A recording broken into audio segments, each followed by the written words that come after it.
Thank you, Frank. Oh. You want me to say nice things about you? No. Do we do a little team thing like those guys did, or Sure. what do you think? I mean, I've only known you for 45 years. Yeah, A long time ago.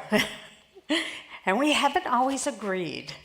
That's true. Yeah. And yeah. we might not agree at the end of your talk today, maybe. I don't know. I hope so. I don't know. I'll accomplish my task then. You know, Faye has the usual typical credentials of a scholar, right? Hundreds of publications, recognition from, you know, numerous awards that she's had over the years. She's actually been recognized by the American Society of Criminology not once, but twice, for God's sakes. I mean, that's not something that happens often. But what's special about Faye, I think, is her commitment to working with other people, her commitment to cooperating with people, and her absolute persistence in trying to improve and re-engineer service delivery, not just in America, but internationally, especially in probation and parole, where you've worked most. And it's that commitment that I personally admire. Thank you. In you. And today she's going to share her insights into how one particular paradigm in our field that has undoubtedly been the most predominant paradigm for the last 20 years or so. Almost 40. Almost 40, yeah. It's sometimes referred to as the Canadian school, but it's really not the Canadian school. But anyway, it's referred to as that. The psychology of criminal conduct, most of you know it as the Risk-Need-Responsivity framework. And Faye is going to talk to us about how maybe that paradigm needs a little bit of 2.0 kind of adjustment, maybe, a little bit of... 4.0. Yeah. A lot of changes. Yes, and to serve us well into the next 20 years. So it's my pleasure to give the mic to Faye. Thank you.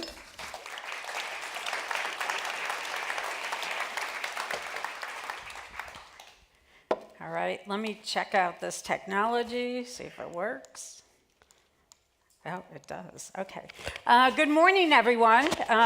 Thank you, Frank, for the kind introduction and for this opportunity to share some thoughts about the psychology of criminal conduct, or the R&R model, which, you know, has been a pretty predominant feature in our field for almost 40 some odd years. So I just want to get a sense in the room, how many people support the R&R PCC model? Raise your hand. Okay, how many people have questions about the validity of this particular approach? Just a few souls that are willing. Okay, so that's what I want to talk about today. Where are we with PCC, Psychology of Criminal Conduct, R&R, and should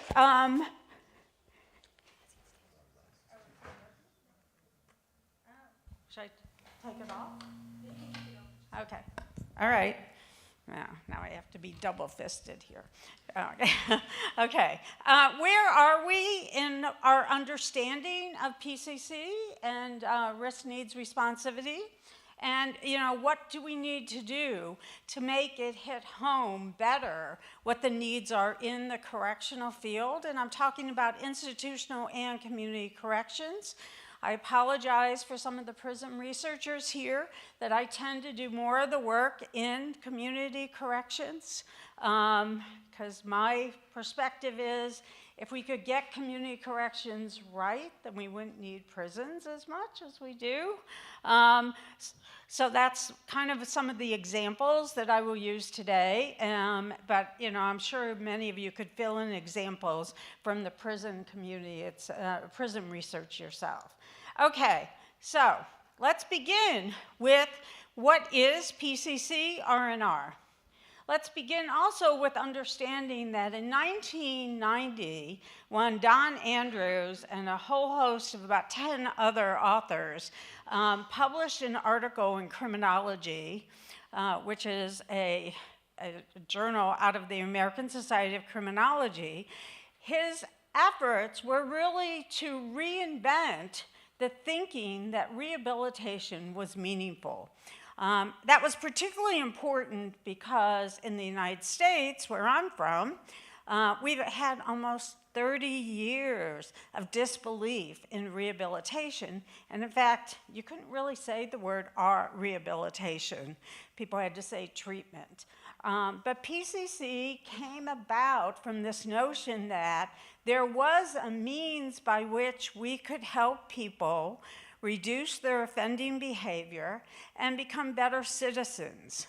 The emphasis of PCC was notion basically that we should look at people and think about how we're going to organize services that could better serve the client if we are dealing with the factors that affect their risk to the community, meaning their criminal conduct, the factors that drive them into those behaviors, which were things like needs, and the responsivity, which is trying to match up the client in terms of what services they need to what types of programs, but making sure that we're individualized to an individual themselves, dealing with the person's educational attainment, trauma issues, motivation, readiness to change.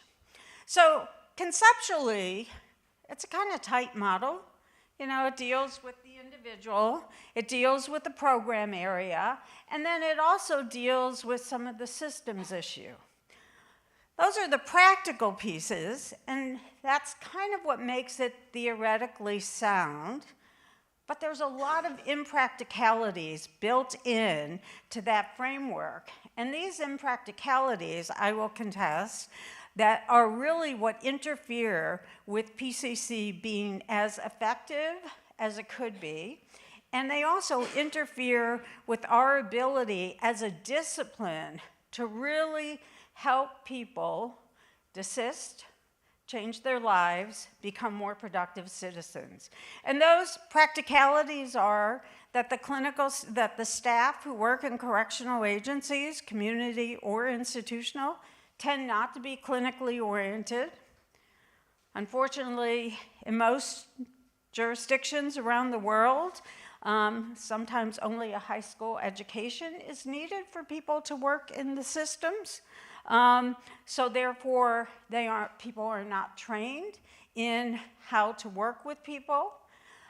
Most correctional agencies around the world are very low resourced, so we don't have the educational, psychological, employment, other types of services. And the correction system is part of a punishment system. And so that punishment system overrides, oftentimes, thinking about how you best handle people. So we have to recognize the good, bad, and ugly of PCC R&R. The good being that, you know, it's a somewhat sound framework. The bad being that, you know, the system that it's being infused into is not always necessarily prepared for it. I want to begin by saying that probably one of the hardest parts of the R&R PCC model is the fact that it's based upon trying to use statistically valid risk and needs assessment tools. So this is a topic dear to my heart. I did my dissertation on this topic many moons ago. I would say the same issues I identified in my dissertation about how people use the instrument, what it means, still are there. And, you know, we have yet to really resolve them. And I think this is part of the major issue here in the sense that, you know, the risk and needs instruments that we have, you know, essentially do little to really help us understand the individual because the people who are responsible for using the tools oftentimes don't understand the tools themselves. And so they don't know how to interpret. And in fact, you know, I was working with one department in the US who had been using the same instrument for 10 years. In those 10 years, most people got trained every 2 to 3 years on the instrument, and yet the instrument was not used to guide case plans. They weren't used to decide what programs and services people should go in. And why? When we asked the staff, well, we don't know what a criminal value system means. The staff would tell us, how do I explain to someone what that is? And so we actually went on a journey with that organization where we had the staff rewrite scripts so that they could transform the language used in the instrument into something that they could actually convey to the client. Therein lies the problem with some of these risk and needs assessment instruments, in the sense that they are not developed for the potential users, which are the staff, as well as the clients. And we have a lot of issues, I would say, in terms of these tools not being valid in many ways. In the United States, the two major tools have very weak, you know, psychometric principles for the subscales, which suggests that, you know, they may not be valid at all or reliable for the clients that we're using them on. We also tend to forget about certain items that make a difference, like where people live, what their family histories are, what are their situations in terms of housing, what's the situation in terms of food security, all of the things that deal with that holistic individuals and, you know, that are important. And yet in many of the instruments, those factors are not necessarily included, or if they're included, they're not included in terms of how they drive the decision about what types of changes need to occur with the clients themselves. So, you know, one of our biggest issues, you know, which I've already talked about, but is the fact that officers, the users of these tools, lack confidence. And in fact, Danielle Rudes, wherever she is, and I supervised a really talented young scholar, Jill Viglione, who did a study looking at the implementation of risk and needs assessment tools in probation. This study is over 10 years old. It's equally valid now. We continue to find the same issues, is that people don't really know how to use the instruments properly. They don't know how to explain the findings, and therefore they're fairly dismissed. And I've seen this around the world when I've gone to other countries where they've adapted one instrument, you know, they've taken some version of the LSIR and they're now using that, and people are like, they don't quite understand, the staff, what this tool is really giving them. The other factor is that the tools also are not necessarily indicative of trying to help us understand the person who is criminally involved. So my dear colleague, Jim Byrne, always says to me, it's because they don't put in the stakes that are invested in a particular person and the crime that person did. So people are, you know, most of the risk assessment tools, when they calculate risk, they look at the number of bites of the apple. They don't necessarily look at the severity of the offense, and they don't necessarily deal with the likelihood that certain types of behaviors are much more repetitive, and therefore we need to really deal with those issues. And I can say one area that's most interesting to me is the fact that domestic violence, intimate partner violence, is not well represented in these tools, and yet, you know, it's a major societal issue. Okay, so R&R, PCP answers some questions. We have a lot of work to do in terms of really trying to hone in on the way that we think about risk and needs. I've given you 2 references here, both in the public domain, and I have a reference sheet at the end, so as researchers, I have lots of goodies for you to look at here. But overall, the science of the instrument is very messy. It's not well done across the world. And we really need to be thinking much more in terms of what it is we're trying to really learn from these particular tools. I'm not saying that they aren't of value. I wouldn't say that at all. I'm just saying that we really haven't invested as a research community, as practice communities, in really understanding how these tools could be better used for the people that we want to use them, which are officers, case managers, supervision officers, and even clients themselves. I mean, more and more in the medical field, there's so much more now that's being given for patients, like, for us to do our own sort of diagnostic. And those things have helped people to understand those factors better. And yet we haven't taken that type of technology to use here. Okay, so is R&R PCP effective? Well, there's a big debate.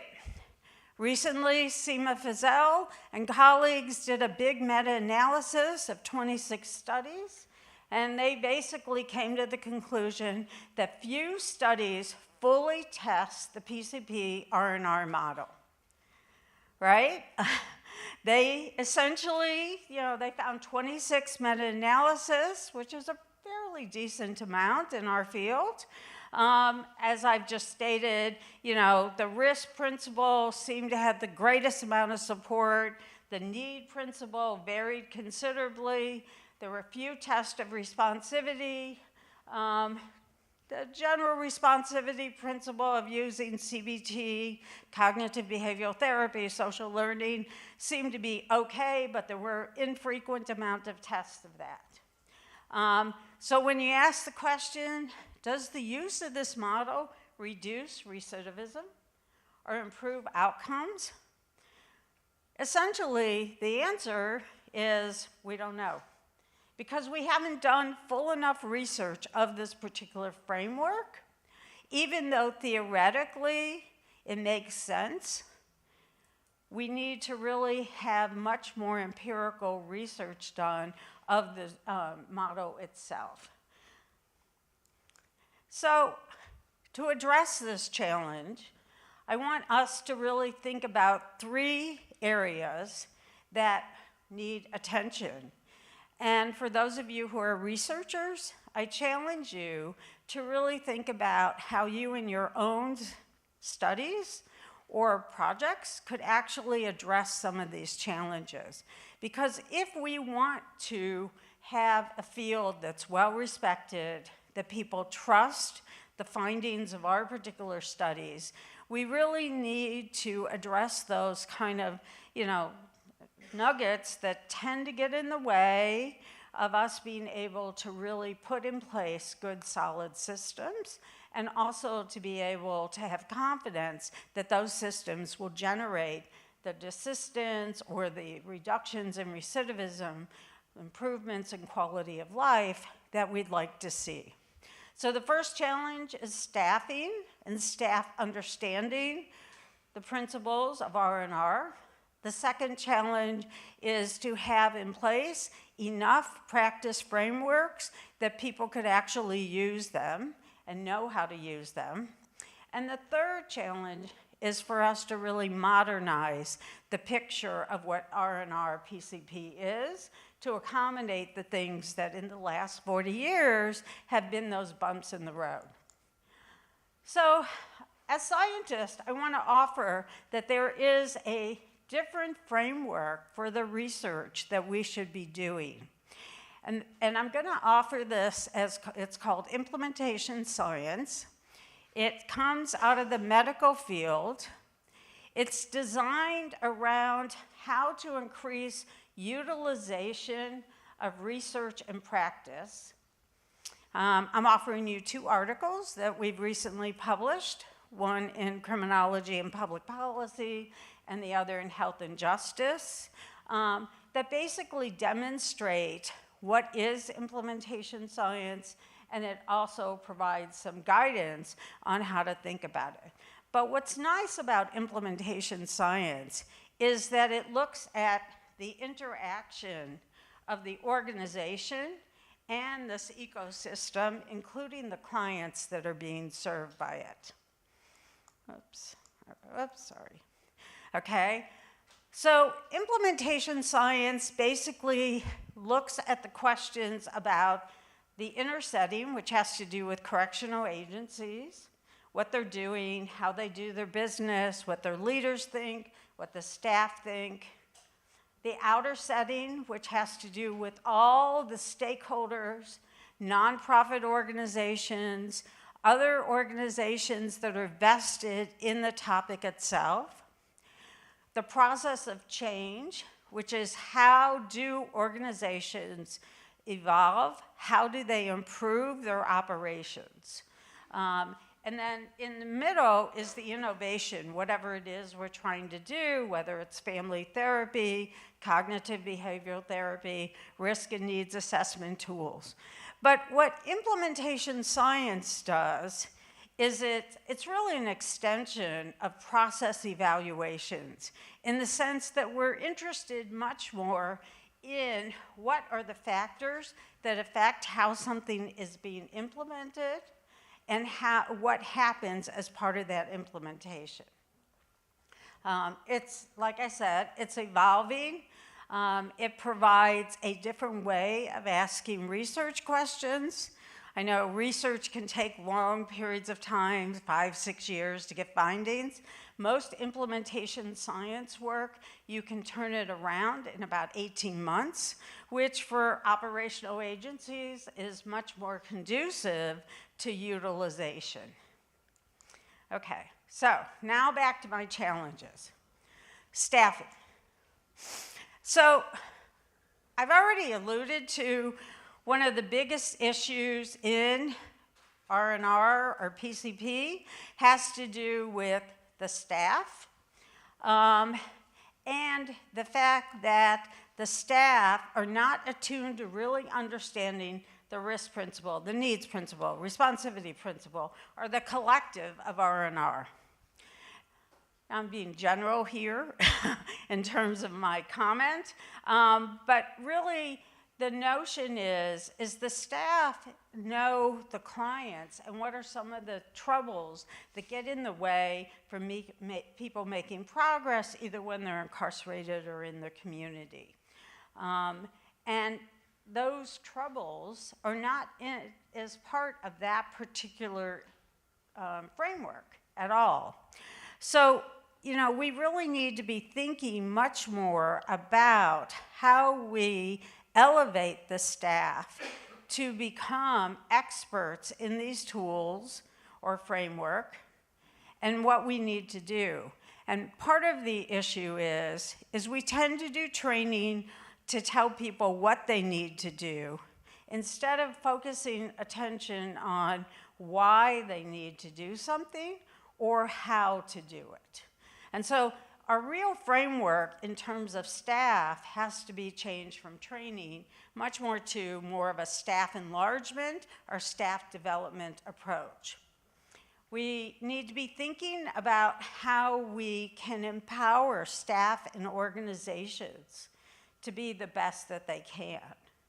And that means creating a culture that embraces some of this individuality, client-centered approaches, a culture that embraces a learning environment where staff are free to ask questions, a culture in which people are willing to take risks, to try something new, and in many ways provide ways of dealing with resource deprivations, which is of course what our correctional agencies often thrive under.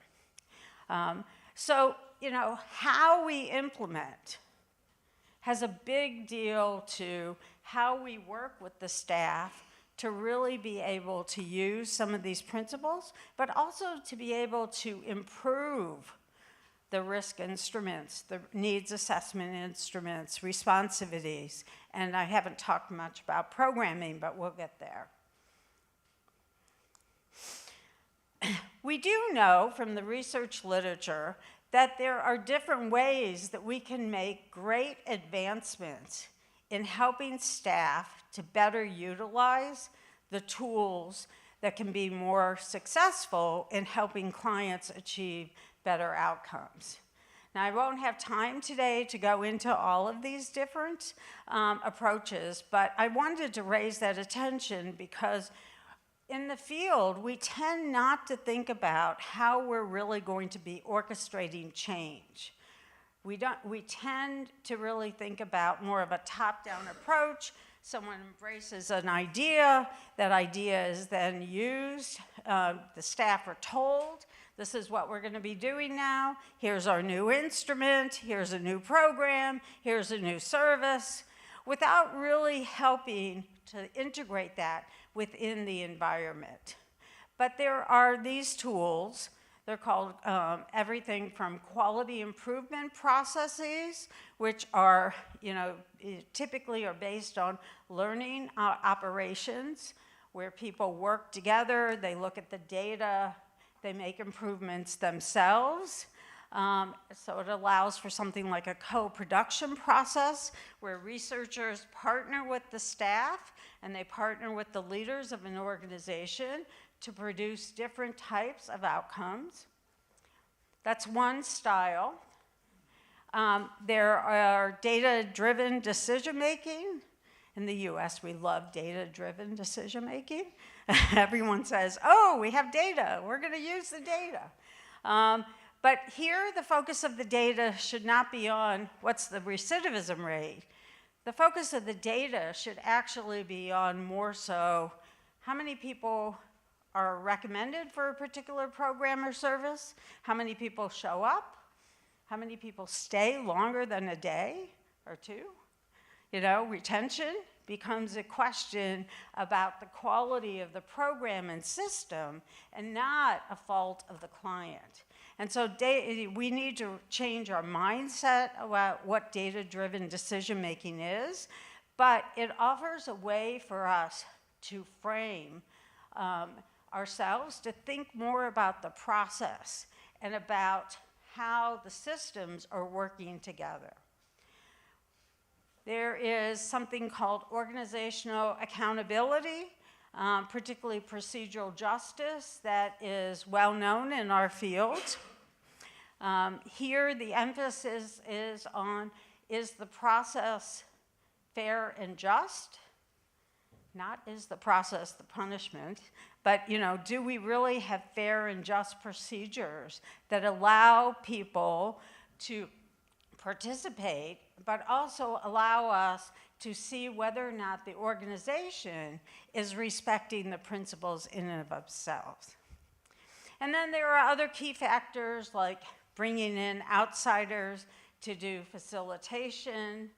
A lot of times staff are so overwhelmed, they don't have the time to manage a project well, and we found through the research literature that external facilitation can actually improve the degree to which change occurs within an organization.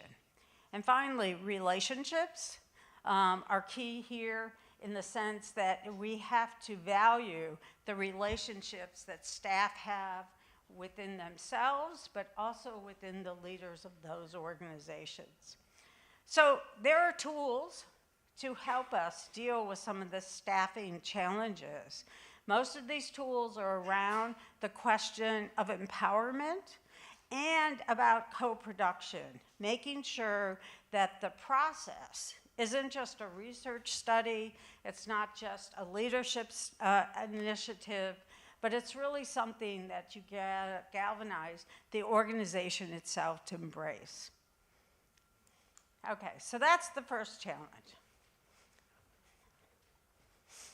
The second challenge has to do with how we do our business. So, in a lot of disciplines, they have practice frameworks that really answer some of the questions of how to do something.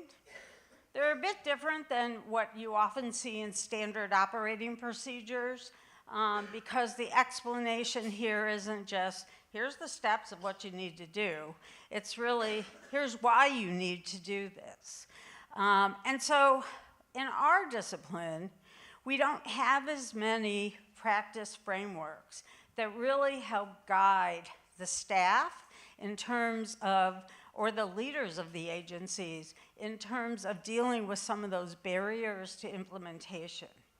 So we need more attention to our operating procedures, and that includes putting in the research, findings into there so people can understand the why, putting in the perspectives of staff, justice, people who are involved in the justice system, stakeholders, so that you can see something from multiple angles, and trying to really improve adherence in areas in which we know that there are gaps.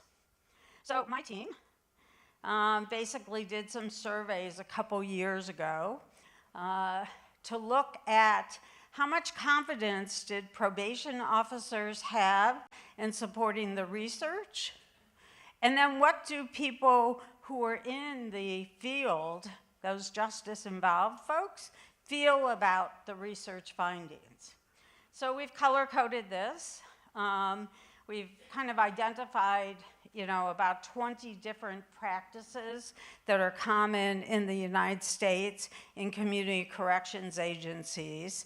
And you can see on the research support, that has to do with the attitudes of officers, that, essentially most of the treatment areas were considered to be evidence-based. A lot of areas people didn't know what the research was. And a lot of areas people thought were promising. A few areas were, people identified as not evidence-based. What's more interesting in this particular study is that we looked at people who are involved in the system, so they've either been on supervision, been incarcerated, and we found that there was quite a bit of discrepancy between where the staff were and what the research evidence was. We found where people who were justice involved, there was even more discrepancy with what the research findings actually are. So you can see here in the middle block where it says field support, probation staff, low risk, moderate to high risk. The staff themselves could not differentiate what was evidence-based or not, what we had research findings or not. They sort of took the position that, well, for some people this might work, or for some people that might work. So they had moderate support for low-risk people. For high-risk people, they essentially found a little bit more support, but not that much. And then when we interviewed people who were justice involved, which isn't on this chart here, they also were like the staff in many ways. They sort of were, some things worked, some things didn't work, but there wasn't a lot of congruence that occurred between the research literature and the staff themselves. And so we took it upon ourselves to really begin to think about, all right, how do we develop something that can really help the staff align with the research findings and better understand those research findings. So there's a RAM method that's called, the RAND, which is a research organization appropriateness statement model. We use that framework to really begin to offer some congruence between what the research support is and where probation staff or people who are justice involved are. So you can go to my website, and we have these appropriateness statements on our website. They provide guidance on how to use different conditions of supervision. What's nice about these appropriateness statements, I think, is that, they've really began to really distill not only what the research findings are, but also what are the perspectives of different people in the system. There's the QR code. For those of you who want to go play around, you can download all of them. They're in individual areas because, there are 190 pages or so we didn't want to produce a manual. We actually just put it on the website. But you can see here that we have different topic areas. They go into the summary of the research literature. What are these tools? How are they to be used? When are they to be used? What are some of the costs to consider here, both in terms of the people costs, but also in terms of the needs? What are some of the perspectives of the staff, as well as people who are just as involved about these particular tools? And so, we wanted to reframe this concept of practice frameworks to really do something to educate the staff about the why, but also educate any players that might be interested, in using a lot of conditions when people are on supervision. And for those of you who don't know, the typical person in the US system has 17 conditions. So our goal was to be able to help, the staff and other players, prosecutors, judges, think about which conditions are better for what type of person. So, we designed this. This is an example of substance use screening tools and evaluations. We designed this to summarize the literature using plain language, not research language, which was hard for someone like myself, but we did that. And then to ask questions about when would you use it, how would you use it? So I offer this as a way of you rethinking potentially some of the ways that standard operating procedures might be used in your own systems, as a way of thinking about how to present information. In the summary box where it says summary, I don't know if this works. Oh, it does. In this here, you can see all of the questions. And the reason we've identified those questions to be answered is because we want people to better understand what topic area we were actually working on. Okay, now, to get to the heart of the question, where do we go with R&R PCC? What do we need to do to actually make this theoretically sound framework more valuable to the field? I've already suggested a big part of making it more valuable to the field is to have the staff engaged in understanding each of these different components.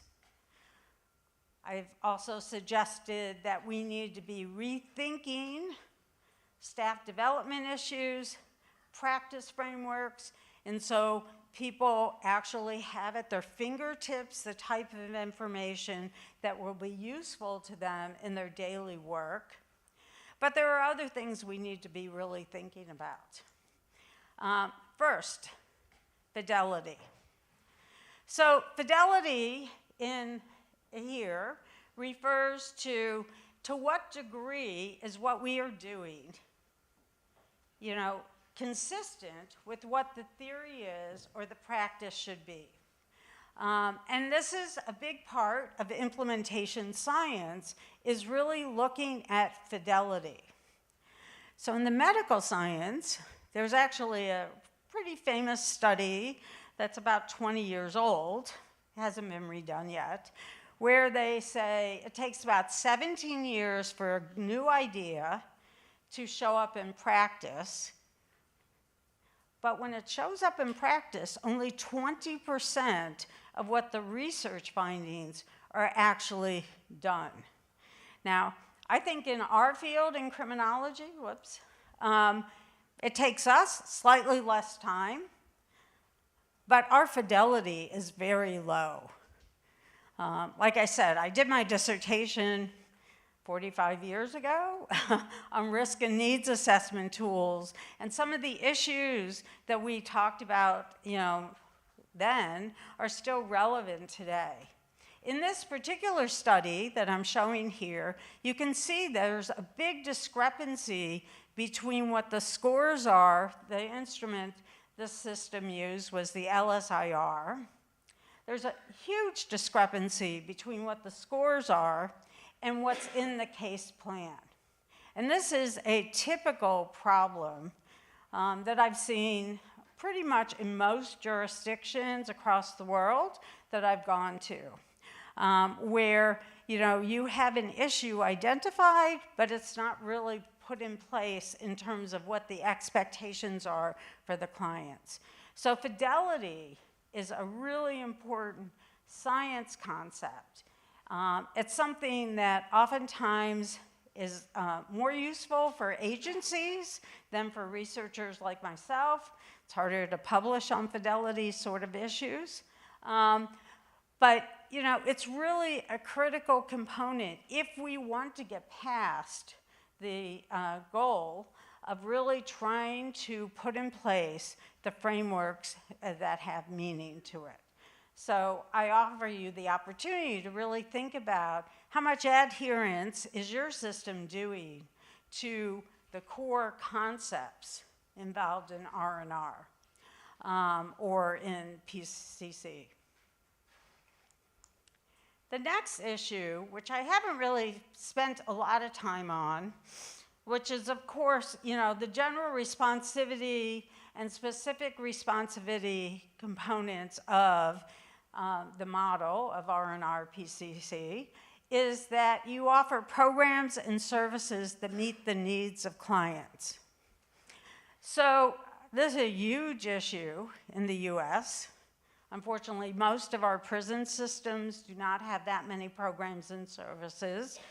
And in the community corrections, usually the agencies themselves have to beg, borrow, and steal services from other organizations.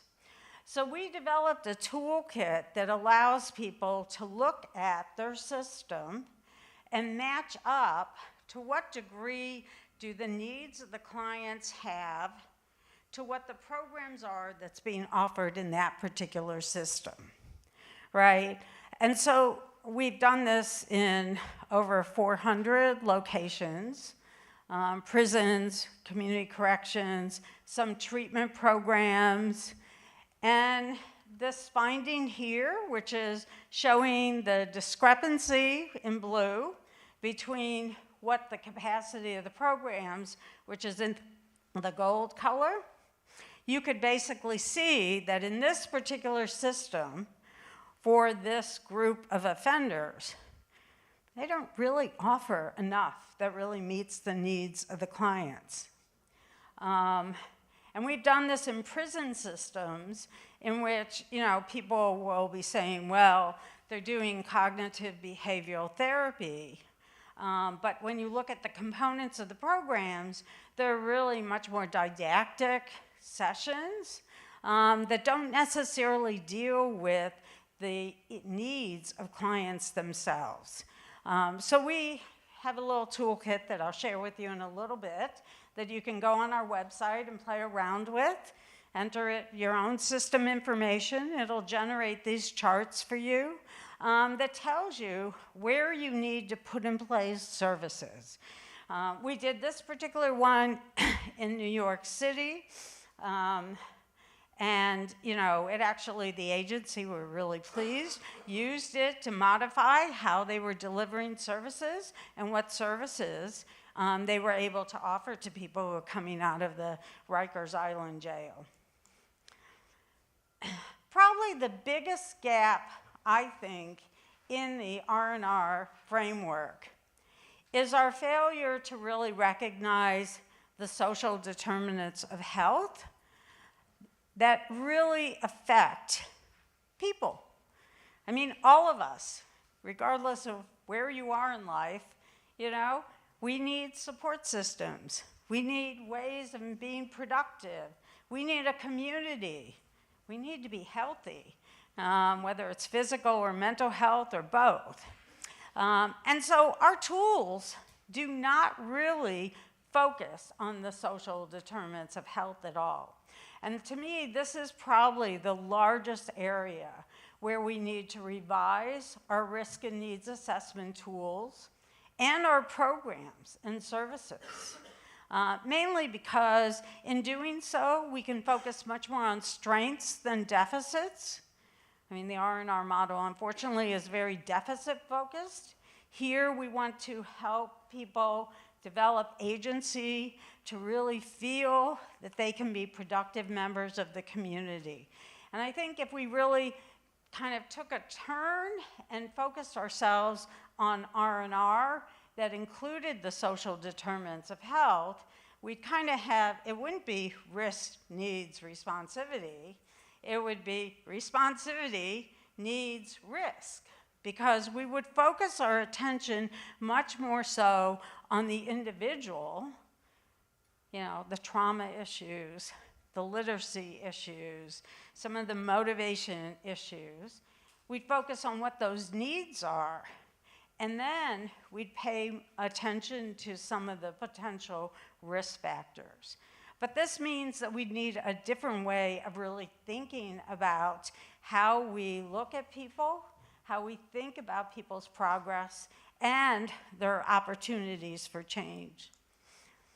I'm going to also pitch that a big portion, how many minutes do I have? 2? Okay, I'll get there, I promise. I'm going to pitch that our big challenge is co-production.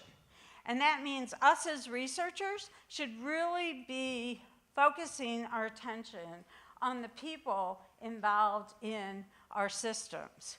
And we should be partners, not experts, but the partners with our agencies, our staff, and the clients in order to be most effective. And this chart here is a dissemination chart that really talks about how important it is to really extend our reach and to extend our touch. Okay, so I just kind of gave you a clue that I believe that we really need to change our mindset about R&R and PCC. We need to look at factors dealing with risk for violence, some factors on criminal justice involvement, quite a bit on the social determinants of health, and more on social productivity. And I think collectively, if we can do that, we could actually make some great strides in our field. So I'm offering up some new principles for R&R that actually have to do with developing community capacity for the appropriate services, that we focus ourselves on risk, but not so much on the bites of the apple, but much more so on public safety. We focus on needs in the broader context, including protective factors. We focus on responses, what programs and services we have, and we focus a lot on the organizations and staff so that they understand these components more so, and they feel a part of these changes. All right? So I do have some tools. You can go to our website. You can get the R&R tool that we have that does those jurisdictional capacity. I already showed you the appropriateness statements. And then we have some tools on learning about implementation science that my dear colleague Danielle Rudes and I produced as part of the project. That's a series of learning sessions that help you kind of understand these principles. And with that, I'm going to close and just encourage everyone to participate in something called the Global Community Corrections Initiative that my colleague James Byrne is chairing, which allows all of us to contribute to this knowledge and allows all of us to really share about our own systems. So with that, Frank, I'm done. Thank you. That was wonderful. And keep that. So, we don't have a lot of time, Faye, but I just want to make one comment. You correct me if you think I'm wrong. I think R&R, for many years now, has focused us on what's wrong with the person.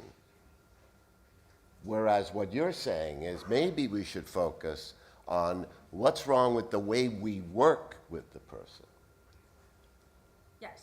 And I think that that's the switch that we need to make in terms of concentrating on the way that we're working with these folks, right? Right, because we're working with people from a damaged That's right. perspective, you know, that they have flaws, as if all human beings don't have flaws, and that these flaws are what continually get them into trouble Exactly. without looking at the systems.